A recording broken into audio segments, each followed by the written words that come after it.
Excited to join BlueSky and explore a new social media experience? It's easy to download and get started. Let me show you how to install the BlueSky social app in just a few simple steps.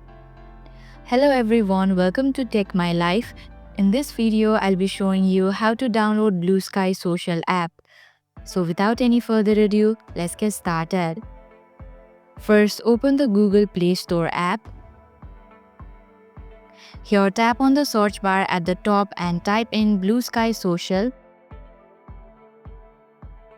In the search results, look for the BlueSky Social app with the official logo. It should be listed with a high rating. Make sure to select the correct one. Now tap the install button. The app will automatically begin downloading to your device.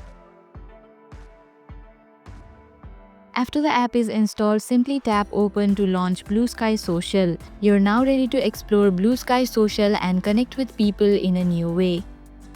If you enjoyed this video and found it helpful, make sure to like, share and subscribe to Tech My Life for more videos like this. Don't forget to hit the bell icon so you're the first to know when a new video drops.